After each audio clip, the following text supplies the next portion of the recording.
हाँ, गुरु सप्तमी गुरु पर्व शिखर है। गुरुपद स्वतंत्रता की समाप्ति के लिए, आत्मा की स्वतंत्रता के लिए और संसार की स्वतंत्रता की समाप्ति के लिए। गुरु उपासना वो आत्मा की सुरक्षा का वरदान है।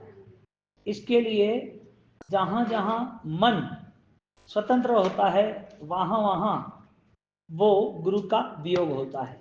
इसके लिए गुरु आणाय धम्मो, जैसे प्रभु आणाय धम्मो है, गुरु आणाय धम्मो।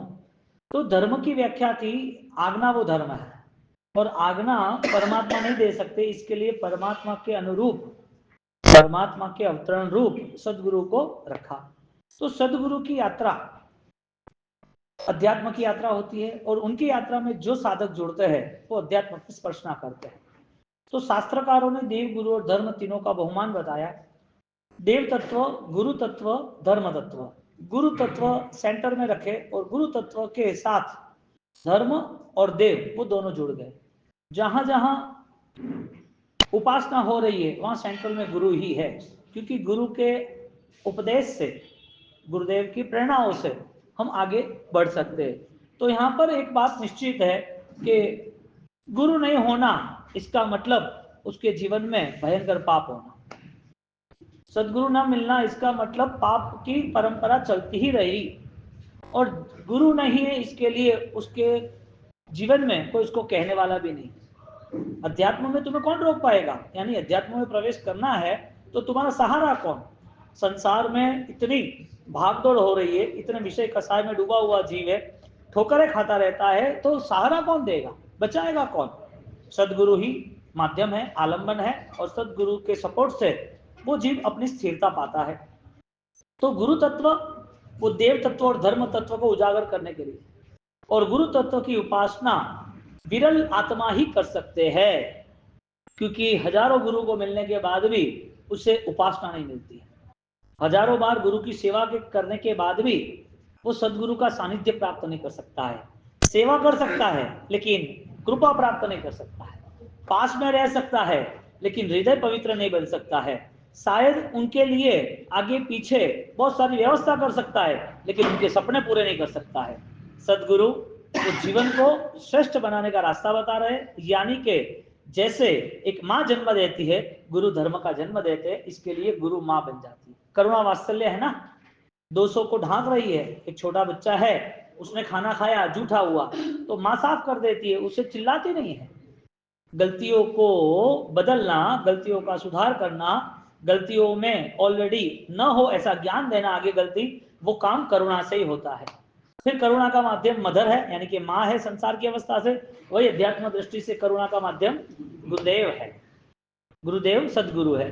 तो गलतियां लेके जाना और वो गलतियां में सुधार आना, वो गुरु शिष्य का तालमेल है। इसके लिए जो शिष्यत्व है वो अपनी स्वतंत्रता छोड़ के आता है। सदगुरु है उसको आत्मा की सुरक्षा देने के लिए कटिबद्ध होते हैं कि तेरी भाव धर्म की जो वृद्धि है ना वो रुकनी नहीं चाहिए। तो दादा गुरुदेव रायन सूरी महाराज के 2 शताब्दी पूर्ण होने करीब है। 200 साल जन्म के अब करीब आ गए हैं, जिनका जन्म हुआ भरतपुर में, और वो जन्म भरपूर आनंददायक बन गया। जन्म भरतपुर में और आनंद सबके लिए भरपूर बन गया। ऐसे दादा गुरुदेव रायन सूरी महाराज रत्नराज केसरी नंदन ऋषभ कुल के, यानी कि ऋषभ राज धन्य बन गए। तो जब ऋषभ सेठ वो धन्य बन जाते हैं तो भरतपुर नगरी भी इतनी ही धन्य बनती। माता धन्य, पिता धन्य, धन्याति धन्य वो भूमि, और वो भूमि ऐसी धन्य बनी कि ऐसे विरल पुरुष ने वहां पर अवतरण किया। एक हमारी जिंदगी में एक हमें रास्ता दिखाने वाले मिले, यानी कि महाविद्य क्षेत्र के एक साधक वो हमारे लिए यहाँ आए। प्रभु की आमनाएं और प्रभु की आराधनाओं के लिए, उपकार की दृष्टि से लिए यहाँ पर हमारे लिए आए हैं। उनको अपना कर्तव्य निभाने के लिए नहीं आए हैं। उपकार की दृष्टि सोचनी है तो ऐसे सदगुरु मिलना परम सौभाग्य है, क्योंकि ऐसे सदगुरु जिन जिन को जहां मिले हैं उन्होंने अपना मूलभूत परिवर्तन किया। स्वतंत्रता खत्म हुई, मन के परिणाम थे वो खत्म हुए, जो चाहना थी वो खत्म हुई, ये चाहिए वो नहीं चाहिए, सब कुछ फुल कंट्रोल कर दिया। ब्रेक लगी नहीं कि गाड़ी रुकी नहीं। रफ्तार कब तक चलते हैं? ब्रेक नहीं लगी तक। सदगुरु सद्ज्ञान से ब्रेक लगा रहे हैं। सदगुरु ने बाण मारा, दादा गुरुदेव रायसूरी महाराज, उनकी ये अध्यात्म पद की रचना है। सदगुरु ने बाण मारा, सारा कर्म विदारा, सब कर्म खत्म कर दिए। तो सदगुरु के दो कार्य बने, योग और क्षेम के। योग यानी कनेक्शन करना, क्षेम यानी डिस्कनेक्ट करना। एक कनेक्शन जो हुआ है वो अपने आत्मा की सुरक्षा का, और डिस्कनेक्ट हुआ है जो संसार में जो भागदौड़ हो रही थी उस स्वतंत्रता का कंट्रोल। भागदौड़ यानी कि मन के परिणाम का बदलाव। तो गुरु ने यानी सदगुरु ने श्रेष्ठ काम किया आत्मा को जगजोर करने का, आत्मा को मार्ग बताने का। अब जहां सदगुरु मिलते हैं और वहां उपासना न हो तो वो सदगुरु हमारे लिए उपकारी नहीं है, जगत के लिए हो गया। तो राजेंद्र सूरी महाराजा, उन्होंने हजारों सालों का इतिहास पलट दिया, हजारों सालों। कैसी विशिष्ट क्रांति, कैसी ऐसी प्रतिभा, कैसा ऐसा प्रतापी पुण्य होगा, हजारों सालों के इतिहास के अंदर जो नहीं हुआ वो सब कुछ उन्होंने अकेले किया। और जो 1000 लोग यानी कि 1000 विशिष्ट साधक जो कर सकते हैं, हजारों साल तक करने के लिए टाइम चाहिए, ऐसे उन्होंने अपनी एक ही जिंदगी में कुछ ही समय में ऐसी विरल घटनाओं का अंजाम दिया। इतिहास रंगीन बना दिया, चमकता बना दिया। क्यों बना दिया? क्योंकि ये पॉसिबल ही नहीं था। लोग सोचते ही रह गए कि कैसे होगा, किसने किया, क्यों किया। एक दिव्यता का आधार मिलता है ना, तो चारों ओर वो महक आ जाती है, चारों ओर वो पुण्य का उदय, चारों ओर वो ज्ञान का उदय वो दिख रहा है। सूरज को आने दो, बस बात खत्म, अंधेरे की चर्चा छोड़ दो, अपने आप गायब हो जाएगा। एक ज्ञान का सूर्य, ज्ञान का प्रकाश एक आत्मा में प्रकट होता है, और वो ज्ञान के प्रकाश के माध्यम से पूर्व का सारा अंधेरा होता है ना, वो पूरा समाप्त हो जाता है। अंधेरा खत्म हुआ, जगह खत्म नहीं हुई। तो जब यहाँ पर दादा गुरुदेव रायसूरी महाराज के 198 या 6 जनवरी को जन्म के समाप्त हो गए, और 118 उन्होंने अपने जीवन में जो राजगढ़ में समाधि ली, हाँ, वो मोहनखेड़ा धाम एक विशिष्ट परंपरा से जुड़ गया। क्योंकि जिंदगी में यानी कि परंपराओं के अंतर्गत एक भी समुदाय ऐसा लाओ कि जिसके वहां गुरु और शिष्य की जोड़ी ना हो, एक भी समुदाय ऐसा लाओ। कुछ नहीं होगा तो छोटे बच्चे को भी कोई सिखाने वाले, कोई ना कोई शिक्षक तो है। और जय विराय सूत्र, प्रार्थना सूत्र, उसमें उल्लेख किया है कि सुह गुरु जोगो और इधर गुरु जनपुआ, दोनों उल्लेख किया है, दूसरे सेम वर्डिंग्स नहीं है। सुह गुरु जोगो और सुह गुरु जोगो के साथ गुरु जनपुआ।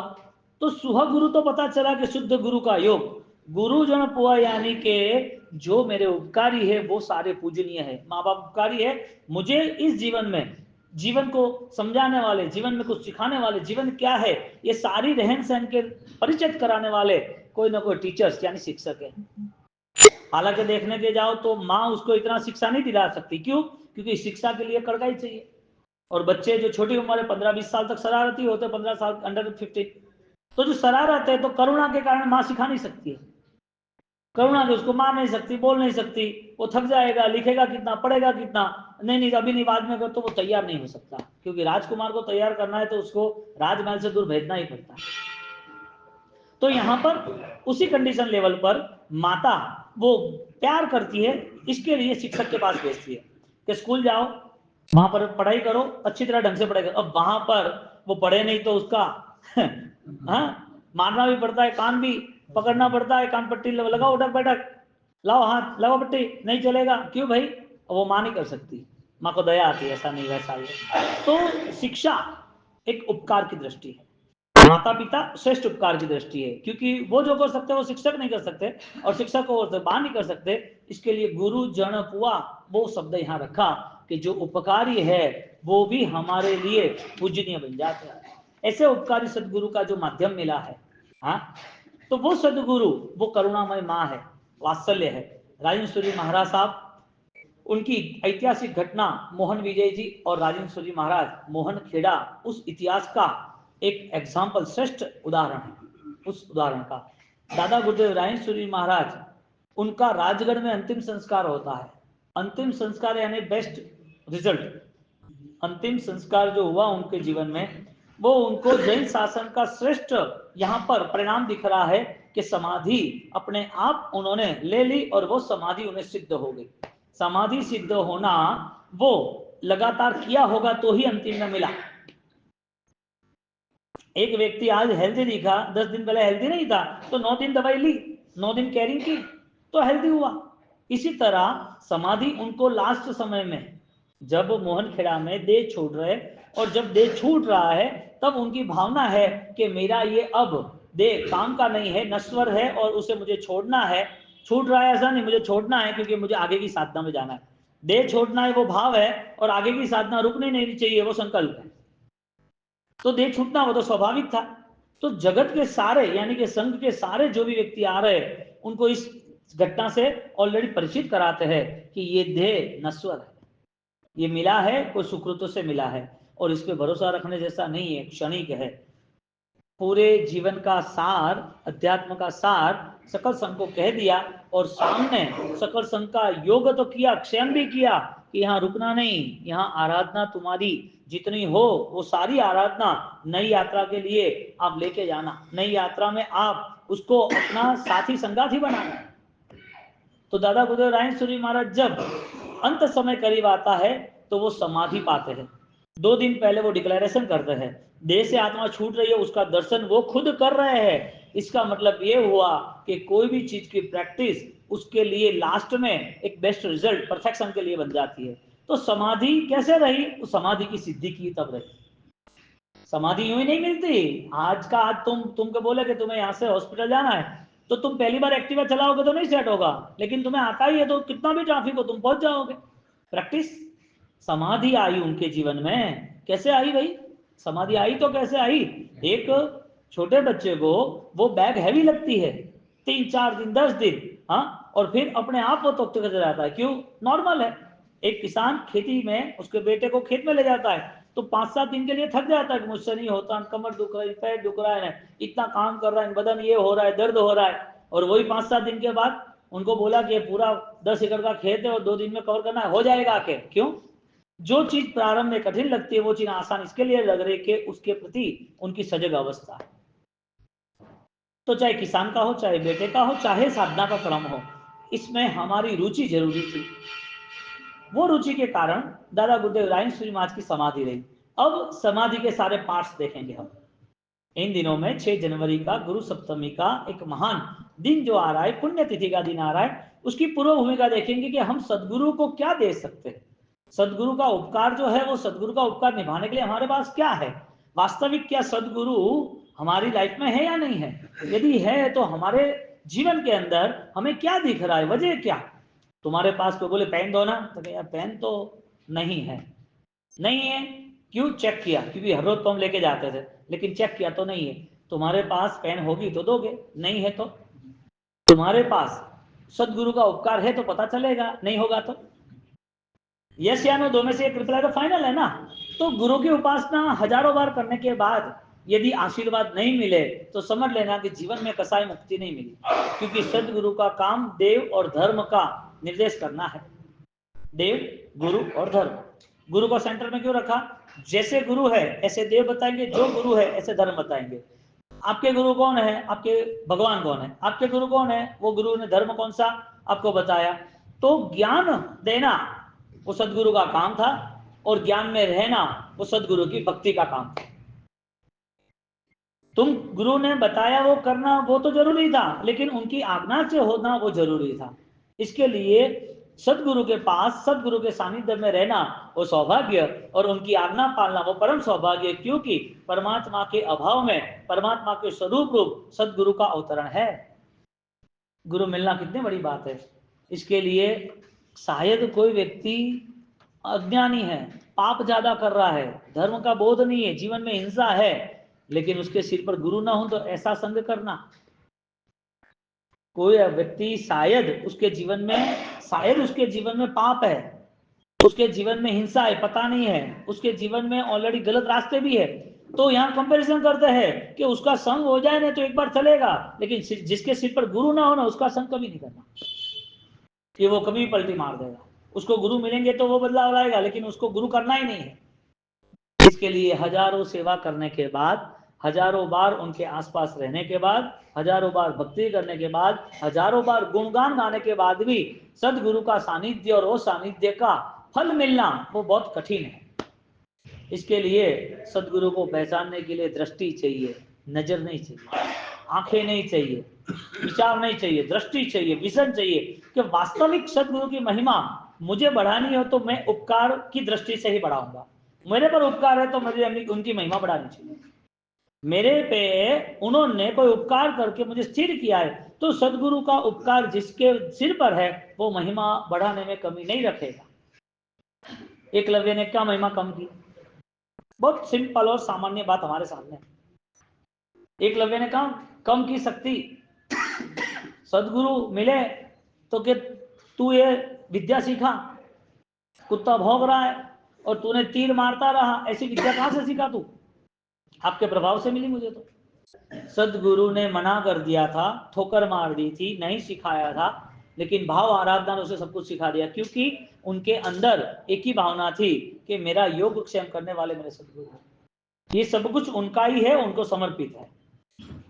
वो जो सिखा रहे थे, उनकी जो भावना थी वो भावना एकलव्य ने पूरी की। उनकी भावना थी कि मेरे जो भी शिष्य है, मेरे स्टूडेंट्स है, सीखने वाले बहुत बेस्ट स्नाइपर बनने चाहिए, अच्छे से धनुर्विद्याधारी बनने चाहिए, उनका निशाना चुकना नहीं चाहिए, उनका निशाना शार्प चाहिए, एक इंच भी आगे पीछे नहीं चाहिए। ऐसी विद्या कौन दे रहा था? सदगुरु। वो गुरु शिष्यों को सिखा रहे थे, यानी कि स्टूडेंटों को सिखा रहे थे, और सारे विद्यार्थी को सिखाने के बाद जिसको नहीं सिखाया है उसको कैसे आया? तो गुरु शरीर नहीं है, गुरु विद्या नहीं है, गुरु सिर्फ एक छाया या परछाई नहीं है, गुरु एक दिव्यता है। अब जिसने सिर्फ देह से ही गुरु को माना तो दिव्यता से कैसे स्वीकारेगा? मूर्ति से ही मान लिया तो महिमा कैसे गाएगा? मूर्ति की महिमा गानी है कि उनके उपकारों की महिमा गानी है? उपकारों की महिमा गाने के लिए हमारे पास कुछ तो होना चाहिए। तो हमारे सिर पर, हमारे जीवन में उन्होंने क्या उपकार किया? यदि उपकार किया तो भाग्यशाली, और उसको उपकार के लिए तुम जितना कुछ भी करो तो समझ लेना कि तुम्हारा महाभाग्य, परम सौभाग्य। इसके लिए बलिदान देना वही शिष्य का कर्तव्य बनता है। और एकलव्य ने दिया, मोहन विजय जी थे, उन्होंने भी दिया। तो ये जो कंसल्टिंग है ना, इसके लिए ये जो दो एग्जाम्पल है वो पैरेलल इसके लिए लेना है कि हम जब सदगुरु के सानिध्य में जाते हैं, मोहनखेड़ा गए, भरतपुर गए, या सदगुरु की आरती, पूजा, मूर्ति, दर्शन, वंदन जो कुछ भी किया हमने, हमें वो सामने दिखना तो चाहिए ना कि महान उपकारी है, उनके द्वारा मेरे जीवन में एक रास्ता मिला है। ये नहीं होते तो क्या होता? तो सामान्य जो कमिटमेंट है ना कि संसार चल गया, दुख दूर हो गए, पैसा मिल गया, कोई समाधान मिल गया, ये सामान्य चीजों से गुरु की तुलना करनी नहीं, यानी दुर्भाग्य। संसार से गुरु की तुलना करेंगे हम कि गुरु ने मुझे ये दे दिया, मुझे बिजनेस में स्टेबल कर दिया, मेरे को उपकार कर दिया, ये उपकार ही नहीं है। ये तो सामान्य भी कोई आदमी चोरी करता है तो मिल जाता है संसार में, कोई दूसरा व्यक्ति मिलता है तो भी बिजनेस में सेटलमेंट हो जाता है, कोई सपोर्ट करता है तो भी हो जाता है, कोई गलत रास्ते जाता है तो भी कर्जे में से उतर के पैसा भी कमा लेता है। ये कार्य उनका थोड़ी है कि तुम्हारे शरीर का दर्द दूर करे, तुम्हारे पैसे का दर्द दूर करे, दुनियादारी, तुम्हारी समाज की प्रॉब्लम दूर करे। ये सदगुरु का काम ही नहीं है। सदगुरु का काम एक है, समाधि में रहना सिखाए, और वो समाधि लगातार कैसे रहे, वो हमें कमजोर न बनाए, हमें बलवान बनाए। दुख में स्थिर रहना वो ज्ञान गुरु देते हैं। ज्ञान प्रकाश से मोह तिमिर हरे। शब्द क्या है कि मोह का क्षयक्षम होता है। तो सदगुरु का सानिध्य हमें देव तत्व और धर्म तत्व की पहचान कराता है। अब यहाँ पर जब गुरु तत्व की उपासना होती है तो एकलव्य जब इतना स्मार्ट बन गया है तो उनको पूछ रहे हैं कि कैसे किया सब कुछ तुमने? प्रभु आपकी कृपा, कुछ सिखाया नहीं है लेकिन भावों में कमी नहीं, उनके पास बैठा उठा नहीं है लेकिन कभी भी उनका अभाव नहीं लगा है, स्मरण में वो रहते ही गए हैं। यानी कि देहधारी गुरु मिले तो आनंद है, शायद उनका वियोग हो, देवलोक हो गए, दूर हो गए, नहीं मिले, तो भी उनके आनंद में कमी नहीं आती है, क्योंकि दृष्टि जितनी नाप ली है, जितना सोच लिया है उतना ही मिलेगा। तुमने सोचा कि मुझे मूर्ति मिलनी चाहिए, पूजा मिलनी चाहिए, गुरु का आशीर्वाद और आरती मिलनी चाहिए, मुझे अभिषेक मिलना चाहिए, मुझे माला तो उनकी गिननी चाहिए, इतना सीमित है क्या? उपकार की दृष्टि से इतना सीमित नहीं हो सकता। और हो यदि इतना ही मानना है तो सदगुरु का सानिध्य नहीं मिला उसको, उनको देहधारी गुरु मिल गए लेकिन भाव प्रधानता बढ़े, ऐसे उपकारी गुरु उनको मिलना अभी बाकी है, यानी खुद में वो दृष्टि आना बाकी है।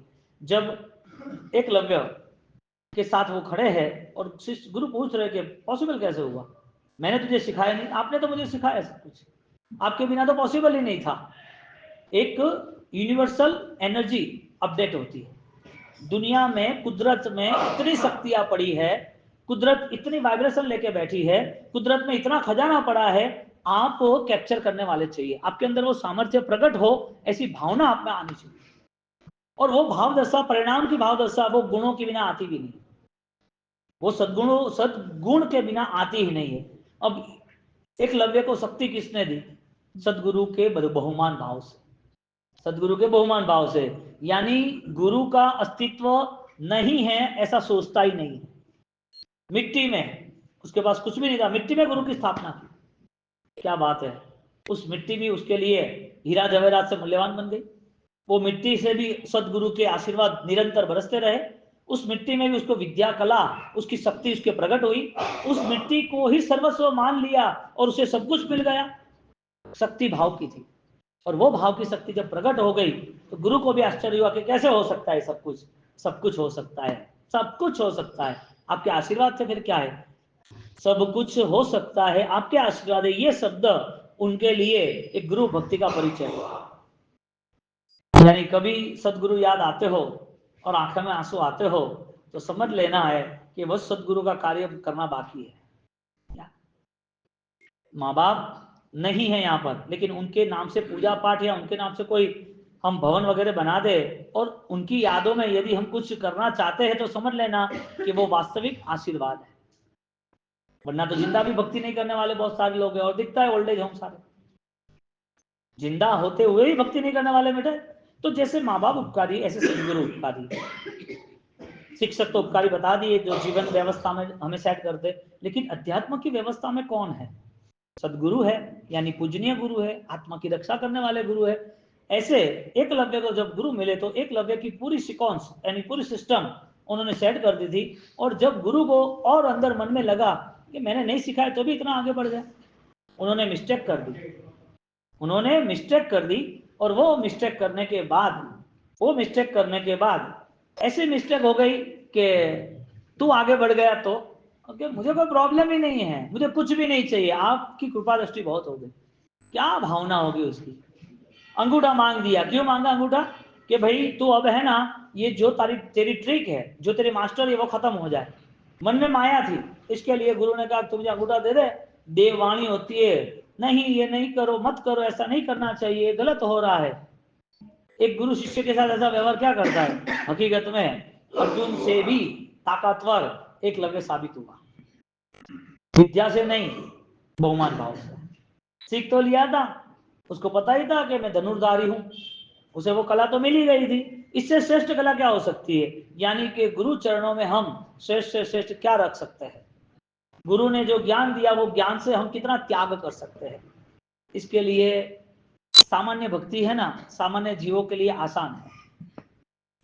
विशिष्ट भक्ति हर किसी से नहीं हो रही है, इसके लिए विशिष्ट बलिदान चाहिए। तो एकलव्य ने अपना अंगूठा दे दिया काट के, एक पल सोचा नहीं आगे पीछे क्या होगा। जहां स्वार्थ है वहां भक्ति नहीं आती, जहां स्वार्थ है वहां कई बार होता है ना, चाय करता तपेली गरम, हाँ चाय इससे ज्यादा कितनी गरम होती है कि नहीं होती है? होती है ना भाई, वो जरूर होती है। अभी मिलने जाना है तुम्हें कोई सेठ को, तो वॉचमैन कहता है अभी नहीं, क्या काम है? बाद में उसका पीए बोलता है क्या काम है, आप लेट आए हो, आपकी अपॉइंटमेंट नहीं, ऐसा वैसा करके लगता है वो आदमी तुमसे बहुत क्लोज है, कृष्ण सुदामा की तरह समझ लो। कृष्ण सुदामा का रोल बेस्ट है, लेकिन सुदामा को मिलना है तो वो सारी किटलियां गर्म रहती है, नहीं अभी नहीं, क्या काम है, नहीं ये है वो है। सदगुरु के पास मिलन होना वो श्रेष्ठ पल है हमारी, धन्य पल है हमारी। यहां पर सदगुरु के मिलन के नाते जब उन्होंने अंगूठा मांग दिया, एक पल की सोच नहीं रखी, स्वार्थ नहीं बनाया, हाथों हाथ दे दिया अंगूठा। और अंगूठा दे दिया, वो मन में सोच रहे थे अब क्या, अब तो तू कुछ नहीं कर पाएगा। विद्या सीखने के बाद, विद्या सत्य साबित होने के बाद भी उसे जो महिमा मिलने वाली थी, उसे जो अवार्ड मिलने वाला था, जो गोल्ड मेडल मिलने वाला था, उससे भी अधिक बिना विद्या का सिर्फ बहुमान भाव से सब कुछ मिल गया जो गौतम स्वामी को मिला था। मिला ना, समर्पण भाव से, बहुमान भाव से अंगूठा दे दिया।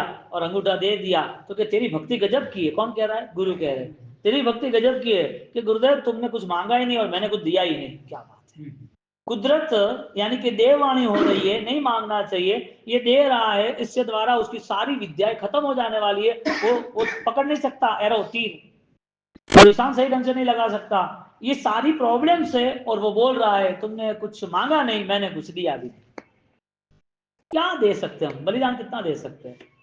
हाँ, कितना छोड़ सकते हैं? पैसे की बात ही नहीं आती यहाँ पर, या तब त्याग की बात ही नहीं आती है, कितना तुम टाइम इन्वेस्ट करके कितना फंक्शन करो वो बात ही नहीं आती है, तुम कितना श्रेष्ठ जीवन बना सकते हो और गुरु महिमा के लिए कितना अधिकतम पुरुषार्थ कर सकते हो, उसकी बात आती है। गुरु की महिमा कैसे बढ़ेगी? कौन बढ़ाएगा?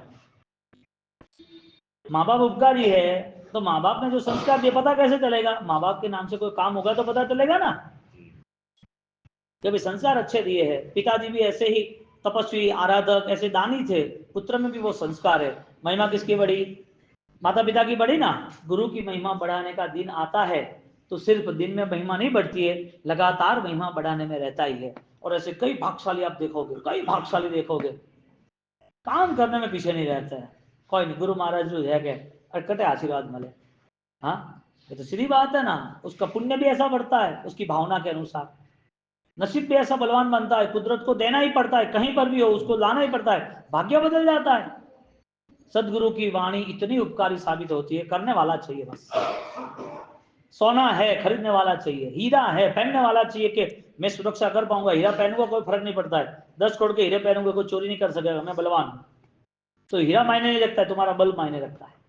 यहाँ अंगूठा काट के दे रहे और चारों ओर नेगेटिव मैसेज आ रहे, फिर भी उसके अंदर एक ही भावना है, मेरे सदगुरु ने मांगा, आनंद आ गया। ये क्या मांग लिया? जान मांग तो जान दे देते हैं, तुमने तो अंगूठा मांगा। क्या मांगा? सिर्फ अंगूठा मांगा, जान मांग तो जान दे देते। गुरु कृपा इतनी सस्ती तो हो ही नहीं सकती कि तुम 2-4 क्रिया करो और मिल जाए। हाँ? गुरु कृपा इतनी सस्ती हो ही नहीं सकती कि तुमने माला गिनी और तुम्हें लगा क्या हो गया। स्मरण जरूरी है, वंदन जरूरी है, बचकान भक्ति जरूरी है, लेकिन भाव दशा में ऐसा लगना चाहिए कि क्या उसके गुरु है, बहुत गजब के संस्कार दिए, गुरु भक्ति गजब की है इसकी, तो ऐसा कर दिखाना चाहिए था। और ऐसा होना यानी समझ लेना कि अपने आप में एक नई दिशा का प्रयाण, अपने आप में, अपने इस जीवन में, अपनी धर्म क्रिया में एक नई दिशा की रोशनी मिल रही है तो ही शक्य है, बाकी रूटीन की जिंदगी जीते ही रहते हैं हम। यहाँ पर मोहन विजय जी का यही एग्जाम्पल आता है बिनमाल के अंदर। देखो समाधि सिद्ध कैसे हुई राजेंद्र महाराज को, सबसे बड़ी बात यह है, आज तक हमने उनके जीवन की यात्रा में जीवन की कथाएं सुनी, जीवन के उनके आध्यात्मिक और प्रभावक प्रसंग सुने, लेकिन उस प्रभावक प्रसंगों का रहस्य कैसे आया बाहर, कैसे शक्तियां प्रकट हुई उनमें, एक इंसान महान और भगवान बन सकता है तो रास्ता कौन सा? ये रहस्यों का रास्ता है। और ये रहस्य विकास हुआ जब बिनमाल के अंदर यति परंपरा चल रही थी। यति परंपराओं में सारी अंधश्रद्धाओं का एक तूफान चल रहा था। अंधश्रद्धा लोगों को इतनी गहरी हो गई, इतनी मूल में चली गई, लोग भयभीत और लालच के कारण दुखी हो गए, उनके ही आधार पर रहने लगे, भयभीत होने के कारण कि कुछ भी हो जाए आप बोलोगे ऐसा ही करेंगे। वो एक तरफ डराते रहे कि आपके ऊपर ब्लैक मैजिक कर देंगे, विधि विधान हो जाएगा। भय के कारण लोग डरे हुए थे, क्योंकि बहुत कम लोगों में ऐसे क्रांतिकारी विचार आते हैं कि वो निर्मल जीवन और स्वच्छ जीवन को आग्रही होता है, निर्मल और स्वच्छता के साथ आगे चलता है। भय के कारण उसे हर बार ऐसा लग रहा है कि कहीं तकलीफ हो जाएगी, तो इसके लिए दुनिया भर के अंधश्रद्धा के आधार लेता रहता है, दुनिया भर की गलत गलत विधि विधाओं में जुड़ते जाता है, जिसमें ऑलरेडी उसे पता ही नहीं है कि कर्म का एक स्वरूप है, कर्म बदल नहीं सकता है किसी और से, मुझे बदलना होगा। ये परिस्थिति के नाते, कर्म बदलाव के नाते ये जीवन बताया मोहन विजय जी और राजेंद्र जी महाराज। तो यति परंपरा में ब्लैक मैजिक चला, लोगों में डर घुस गया था, किसी को अपना बना लिया, यानी उन्होंने उन लोगों से भक्ति का भाव रखा तो लोभ का भी एक माध्यम बन गया कि मेरा ये भला करेंगे, इनसे मेरा काम सब हो जाएगा। एक व्यक्ति लोभ के कारण जुड़ गया और लोभ के कारण जुड़ने के बाद वापिस दूसरी व्यक्ति एक भय के कारण जुड़ गया, उनके साथ जुड़े, लेकिन क्या था? भय और लोभ। हमारे मन में ये परिणाम रहा ना तो गुरु के आशीष नहीं मिले, वो समझ रहे, क्योंकि गुरु का 2 ही कर्तव्य था, योग और क्षम। एक थी स्वतंत्रता यानी कि बंधनों से मुक्ति। कौन से बंधनों से? ये सारे अशुभ भावों के बंधनों से। गुरु रक्षा कवच है ना, तुम्हें कौन कुछ कर सकता है, तुम्हें किसका डर है, गुरु रक्षा कवच है। तो एक संसार के सारे दुखों से यानी संसार के सारे पापों से हमें सुरक्षा देते हैं, और संसार में सारे जो कर्म हो गए उस कर्म का हम बलिदान यानी कि विषय कसायों से मुक्त होते। एक विषय कसाय से मुक्त होना, गुरुदेव स्वतंत्रता का आशीर्वाद देते हैं। एक तरफ आत्मा की भावना बढ़े ऐसे सुरक्षा का हमें ऑलरेडी एक वरदान देते हैं, यानी कि वो भी रक्षा कवच है। अब सदगुरु के माध्यम से उन्होंने, मोहन विजय ने जो किया वो गजब का हुआ काम, गजब का काम हुआ। यहां पर जब यति परंपरा का काल चल रहा था और उस यति परंपरा के काल में विधि विधानों के नाम पर चारों ओर एक साम्राज्य छाया हुआ था।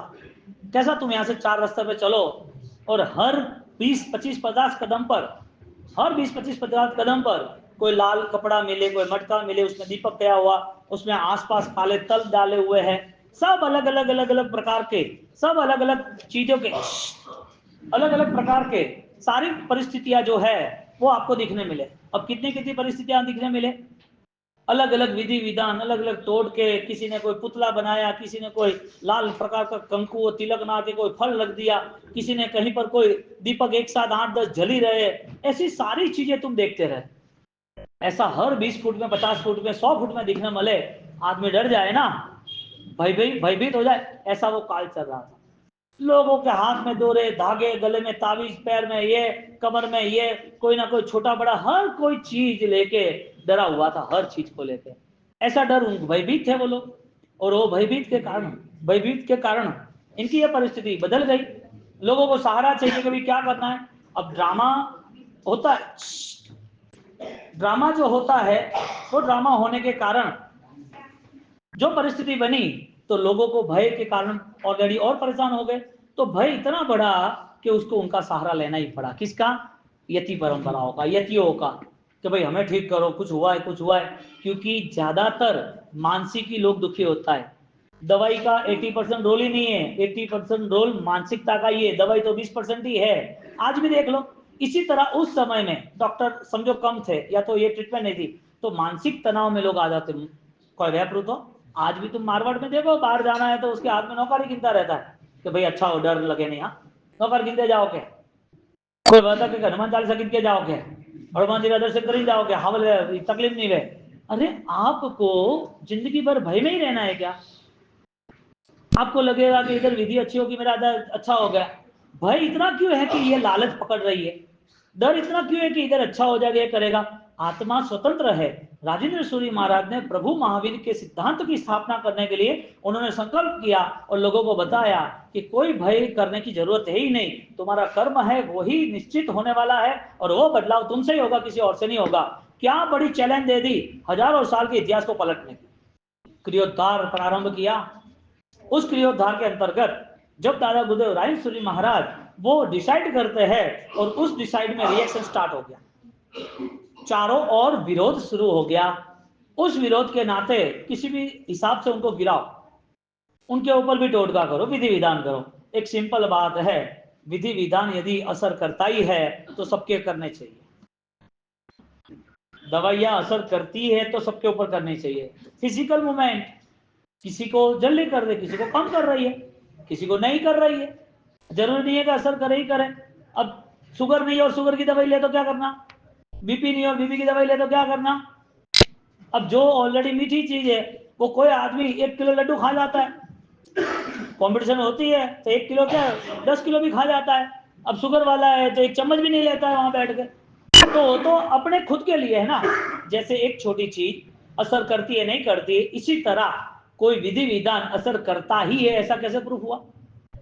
और यदि कोई दुख आने वाला है तो वो सारी चीजें एज अ रूट यानी निमित्त कारण बना। दुख तो आने वाले हैं ना, कहीं ना कहीं से आने वाला है। ऐसी कैसी जिंदगी है कि दुखी नहीं आएगा, बताओ। ऐसा कैसा हमने धर्म किया है, ऐसा कैसा हमारा भाव है, ऐसा कैसा हमने सत्कार्य किया है, ऐसा कैसा हमने किसी को माफ किया है, ऐसा कैसा हमने किसी को सहायता की है कि जीवन में दुख ना आए। हमारे पास वो भी एक हिस्सा होना चाहिए ना दुख मुक्ति का, ऐसा तो कुछ है नहीं। और उसके सामने दुख ना आए इसके लिए सब चीज करने के लिए हम राजी है।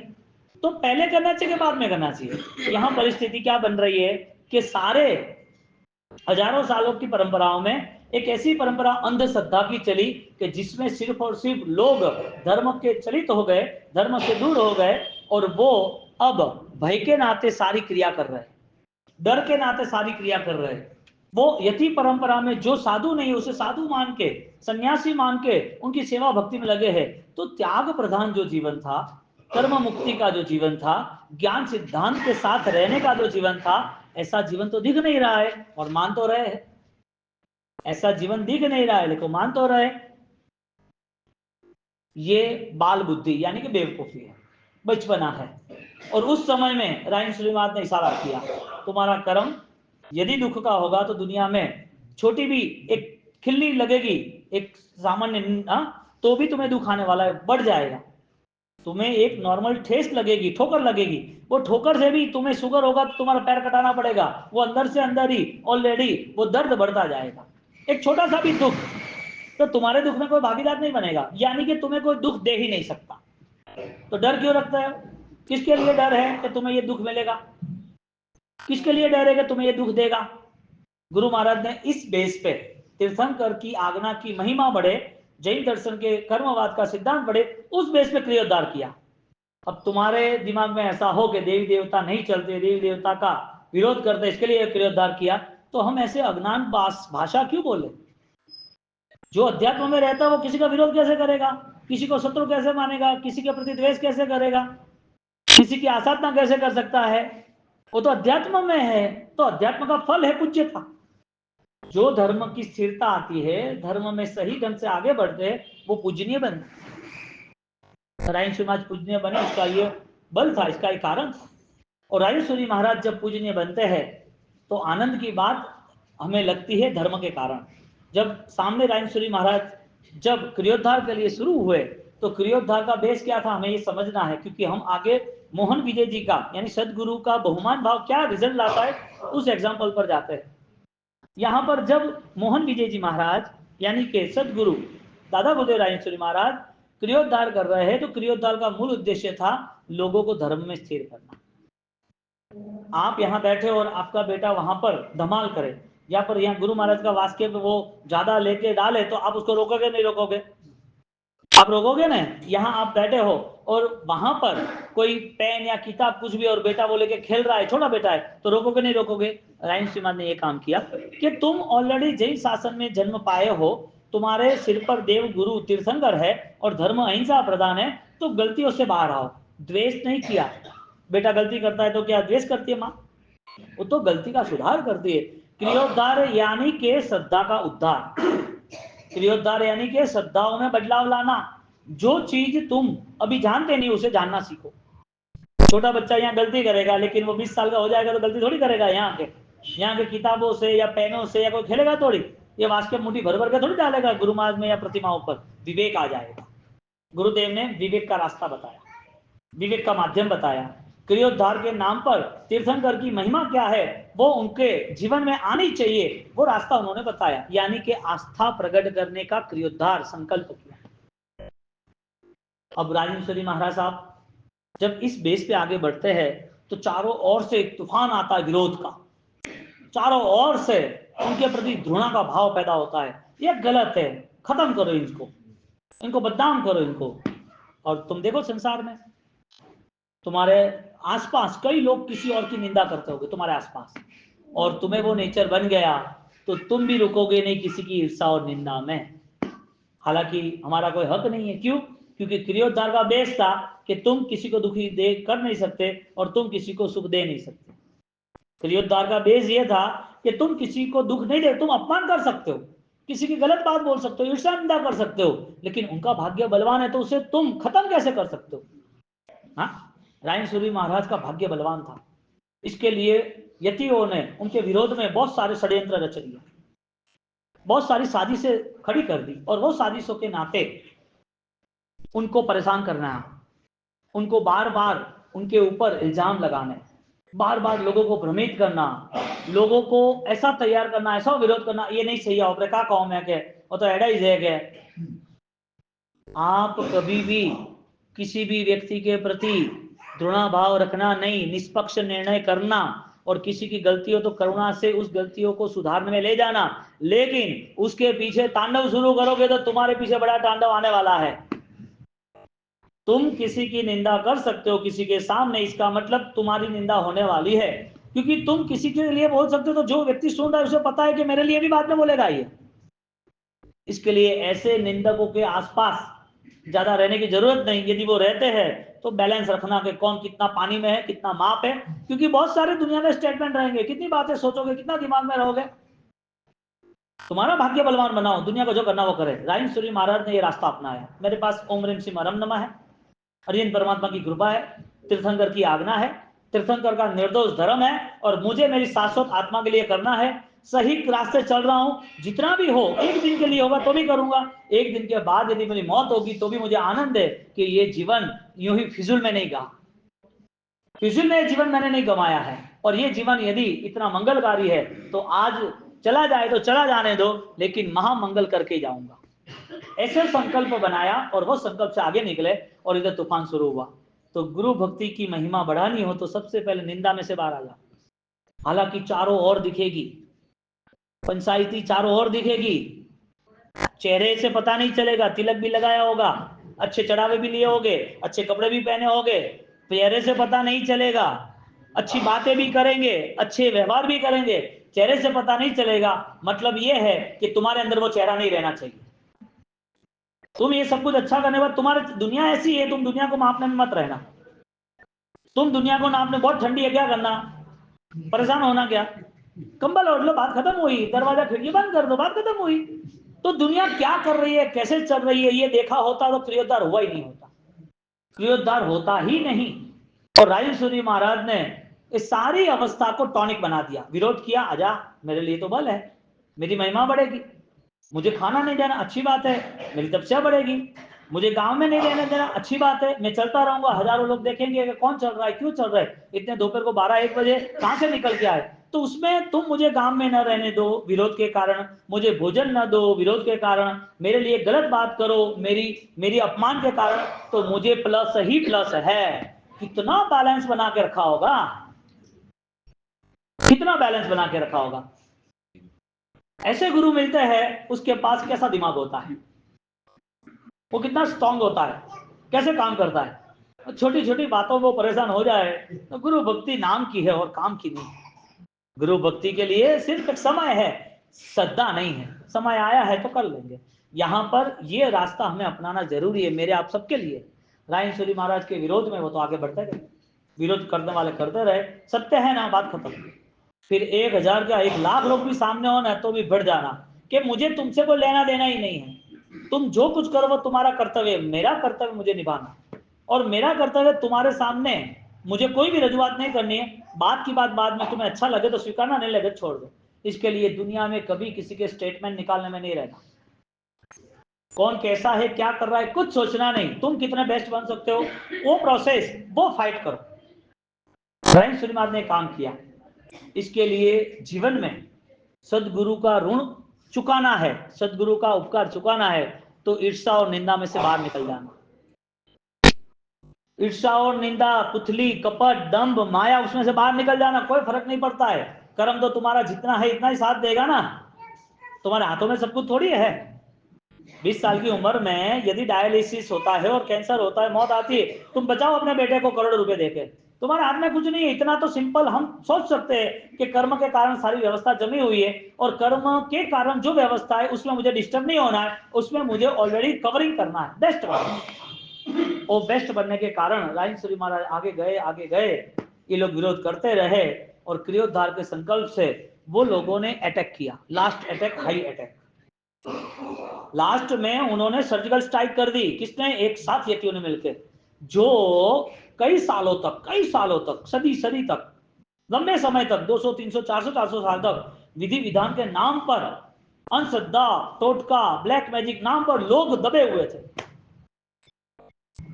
इसमें ये चिराग जल गया, कोहिनूर मिल गया जैन शासन को। इतनी सारी विधि, इतने भय, चारों ओर उनका साम्राज्य छाया हुआ है, और वो बोल दे कि गलत है। कितने बड़े तूफान में उनको आगे जाना है। सामने से बड़ा बाढ़ आ रही है, पानी का प्रवाह फुल स्पीड से आ रहा है, और वो प्रवाह आने के बाद उनके सामने खड़े रहना, क्या अजब गजब की ताकत होगी। ऐसे तो विरल गुरुदेव हमें मिले। हम चमत्कार से प्रभावित नहीं होना चाहते। तुम गए और तुम्हारा कैंसर दूर हो गया, तुमने सोचा कोई बाधा रखी हो गया, ऐसे गुरु का स्वीकार करना भी मत। इतनी छोटी छोटी बातों में गुरु की तुलना क्यों करनी? हमें तो अध्यात्म से जुड़ना है, और चमत्कार से जुड़ गए तो लिमिटेशन आ जाएगी। चमत्कार से जुड़ गए तो लिमिटेशन ही है। उपकार कहेगा, कौन सा उपकार? माँ बाप है उपकारी, कैसे उपकार? तुम्हारे जीवन में 7 व्यसन है तो उपकार कैसे?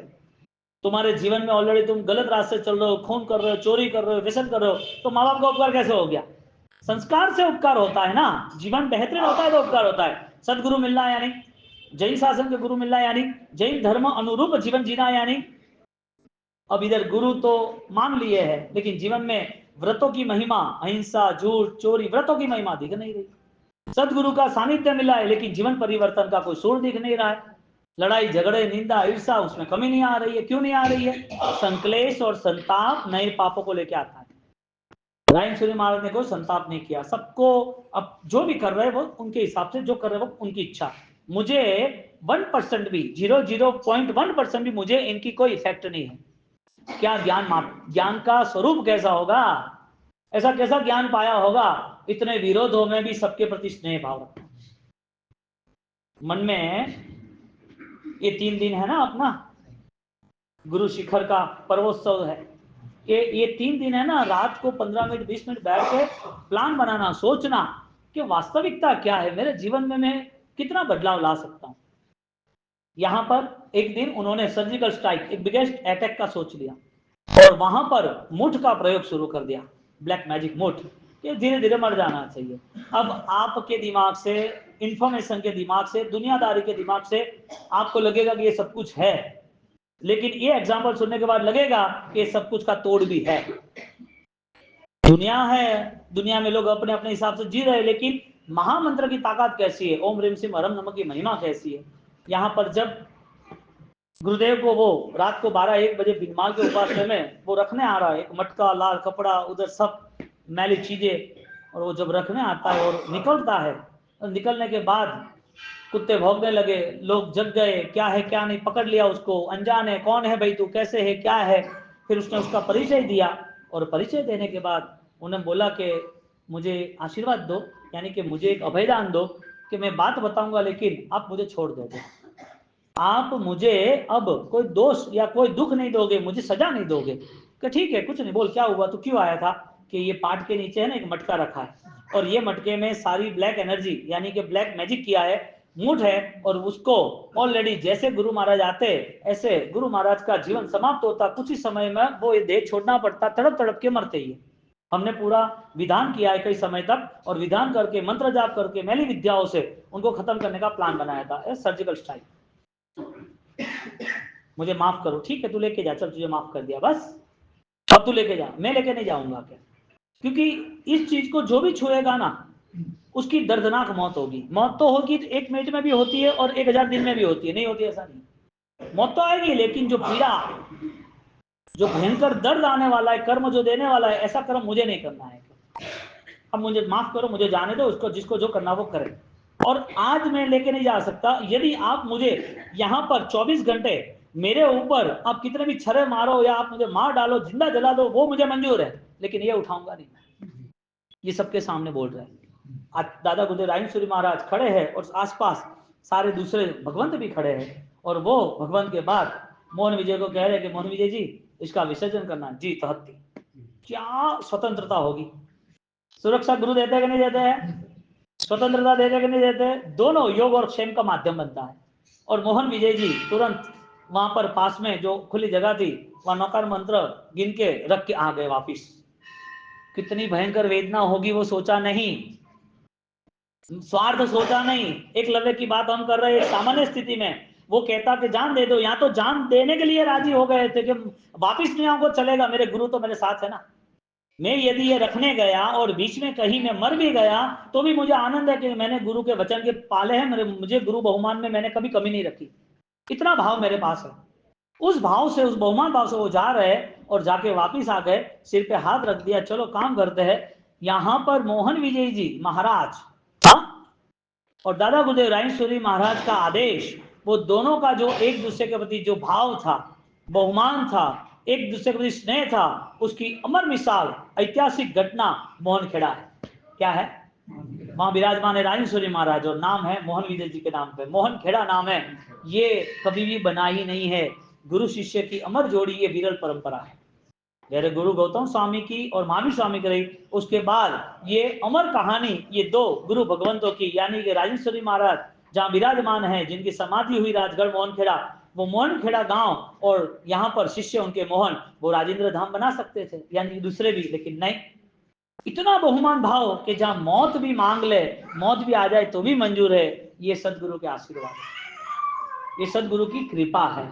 यहाँ पर दादा गुरुदेव राजेश्वरी महाराज जब क्रियोद्धार कर रहे हैं तो द्वेष नहीं है, लेकिन तीर्थंकर की आज्ञा कैसे बढ़े, उस भाव के साथ यहाँ पर वो परिणाम बन गया। और उस परिणाम से आज हमारा ये प्रथम दिन महोत्सव का, उसमें हम आगे बढ़ रहे हैं। और उस आगे बढ़ने के कारण भक्ति और आस्था का ये संगम आगे बढ़ना चाहिए।